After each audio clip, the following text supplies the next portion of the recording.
Hi all welcome to Blasters arena. Jamshedpur F സിക്ക് വേണ്ടി സമീപകാലത്ത് മികച്ച പ്രകടനം നടത്തുന്ന മധ്യനിര താരമാണ് ഇമ്രാൻ ഖാൻ. നമുക്കറിയാം, വിങ്ങർ ആയിക്കൊണ്ടും അദ്ദേഹം കളിക്കാറുണ്ട്. 30 വയസ്സുള്ള ഈ ഒരു താരം ജംഷഡ്പൂർ എഫ് സിയുടെ നിരയിലെ സ്ഥിര സാന്നിധ്യമാണ്. അദ്ദേഹത്തിൻ്റെ കോൺട്രാക്റ്റ് വരുന്ന സമ്മറിൽ അവസാനിക്കുകയാണ്.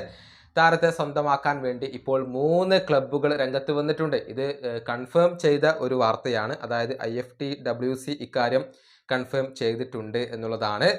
പല ക്ലബ്ബുകൾക്കും താല്പര്യമുണ്ട്. Bengaluru F C, Odisha F C, Chennaiyin F C, ഈ 3 ക്ലബ്ബുകളാണ് ഇപ്പോൾ മുന്നിട്ട് നിൽക്കുന്നത്. ഇവർക്ക് ഇമ്രാൻ ഖാനെ സ്വന്തമാക്കാൻ താല്പര്യമുണ്ട് എന്ന റിപ്പോർട്ടാണ് പുറത്തേക്ക് വന്നിട്ടുള്ളത്. ഏതായാലും വരുന്ന സമ്മറിൽ അദ്ദേഹം ഏത് ക്ലബ്ബിലേക്ക് ചേക്കേറും എന്നുള്ളതൊക്കെ കാത്തിരുന്ന് കാണേണ്ട കാര്യമാണ്. ഈ വാർത്തയുടെ കമന്റ് ബോക്സിൽ നമുക്ക് ഒരുപാട് കേരള ബ്ലാസ്റ്റേഴ്സ് ആരാധകരെ കാണാൻ കഴിയുന്നുണ്ട്. പലരും അഭിക് ചാറ്റർജിയെ മെൻഷൻ ചെയ്തുകൊണ്ട് ഈ താരത്തിന് വേണ്ടി ശ്രമിക്കാൻ ആവശ്യപ്പെടുന്നുണ്ട്.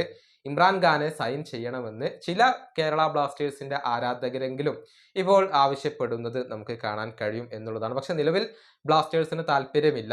ബംഗളൂരു എഫ് സിയും ഒഡീഷയും ചെന്നൈയിൻ എഫ് സിയുമാണ് ഈ താരത്തിന് വേണ്ടി ഇപ്പോൾ ശ്രമങ്ങൾ നടത്തിക്കൊണ്ടിരിക്കുന്നത്. ഏതായാലും ഈ ഒരു ജംഷഡ്പൂർ താരത്തെ ആര് സ്വന്തമാക്കും എന്നതൊക്കെ കാത്തിരുന്ന് കാണേണ്ട കാര്യമാണ്. ഈ വീഡിയോയുടെ അവസാനിപ്പിക്കുന്നു. അടുത്ത വീഡിയോയുമായി കാണാം.